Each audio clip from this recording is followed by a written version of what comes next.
If I had a theme song, I'd be Crazy Bitch by Buck Cherry. Not because I'm actually crazy, but because I'm that good. I just needed to let this guy experience that. I've never been crazy or obsessed or anything of that sort. I've been in love. Horrible, awful, terrible, unrequited love. I'd see him every few days, and I'd learn so much about him in our little transactions. He didn't like small talk. I took to observing his mannerisms and habits. I always greeted him with a smile, always was polite as I could be, always dying inside and wishing he would take an interest in me. I could tell he was busy with other girls. It was obvious from the things that he almost always purchased. No one buys condoms that often unless they're fucking half the city. That wasn't an issue with me. Not at first. It just meant that eventually he'd fuck me too. There was a time when I started getting impatient. It had been months of the same routine. He barely gave me a glance anymore. I must not have been as exciting as his usual lays. I had to step my game up. He was never going to fall in love with me if I stayed nothing but a great cashier. I started watching closer, using my breaks to find out where he lived. He honestly made himself way too easy to follow. So careless. Just another cute thing about him, though. Silly boys and their cluelessness to the world around them. Just because you've got something dangling between your thighs doesn't make you invincible to danger. I moved on to watching him in the evenings. These were the more interesting and informative times. I bet he thought he didn't have a type. Oh, but he did. The girls, oh, so many girls, were pretty, but nowhere near good enough for him. I watched the girls too. Some of them were equally as easy to follow home or take home. The perks of being an Uber driver on the side, am I right? There was one in particular, a pretty little blonde girl. She was so reckless. I remember driving her home that fateful night. As we drove, she asked me to stop at the pharmacy so she could pick something up. When she attempted to get back in the car, she dropped the bag and the contents spilled onto the pavement. I asked if she wanted help picking it up, but she declined the offer. I couldn't help but notice a familiar box of pills as she shoved it into the bag. Looks like someone ran out of condoms. The blonde eventually managed to get back in, and we headed towards the address she had given me. I couldn't help but give her a little brake check as we neared her house. Her bag spilled again, and I almost laughed. 5 stars be damned. She fucking deserved it. Since she couldn't find everything in the darkness of the car, I helped her collect her things when we arrived. As I drove away from her house, I saw her waving her hands in an attempt to stop me. I looked down at the little box of pills that I deliberately left in the car. Murderous bitch! Over the next several weeks, I watched both my love and that little blonde whore. I made sure that she never went anywhere near a pharmacy. Maybe she wasn't pregnant after all. My darling continued on dicking anything with a hole, and I bided my time. I waited and waited until something forced me into motion. It was just over a month, after I had driven her home, and I watched the pretty little blonde walking towards an abortion clinic. How could she? Later that night, I stared at the unconscious blonde laying on my basement floor. God, she was heavy. I'm surprised she didn't recognize me. But I seem to be that way for a lot of people. Forgettable. I can't believe it was so easy to convince her to get into my car. I can't believe he would fuck such a stereotypical moron. I couldn't believe anything he did at that point. So careless, letting this woman leave with such a gift. Didn't he realize how valuable his seed was? I should have been the one with his baby. I planned to make sure that I was. I tied her up and left her there, planning all the steps to make him aware of what a mistake he made. If he would have just noticed me, this would have never happened. We'd already be together and happy.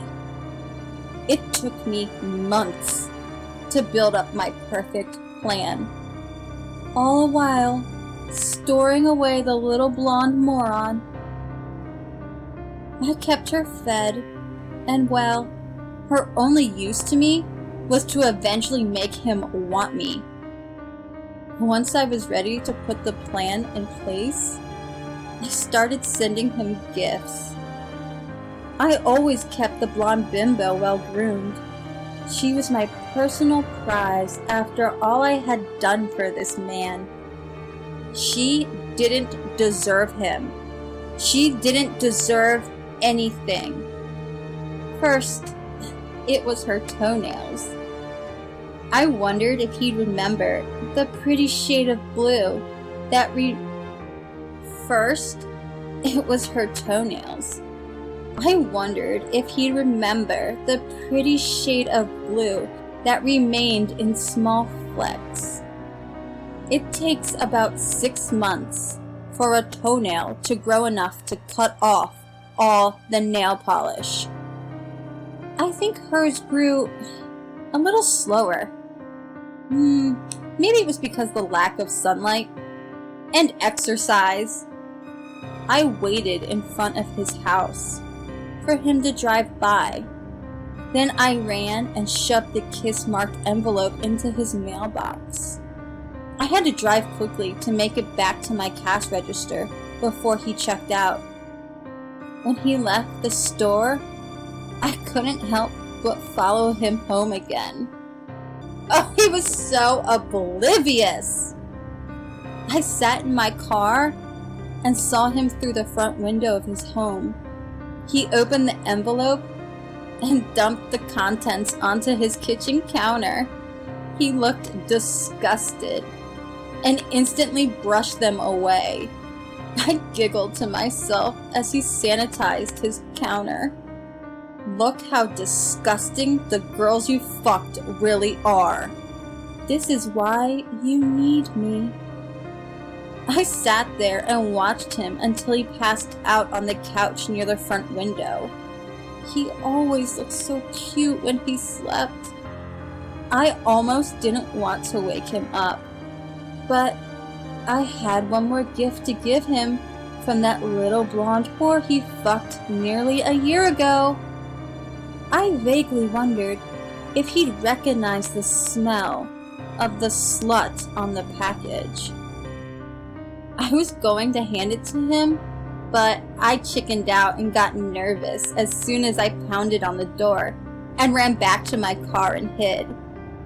He didn't even bother checking outside to see if the person who delivered it was still there. So adorably simple he was.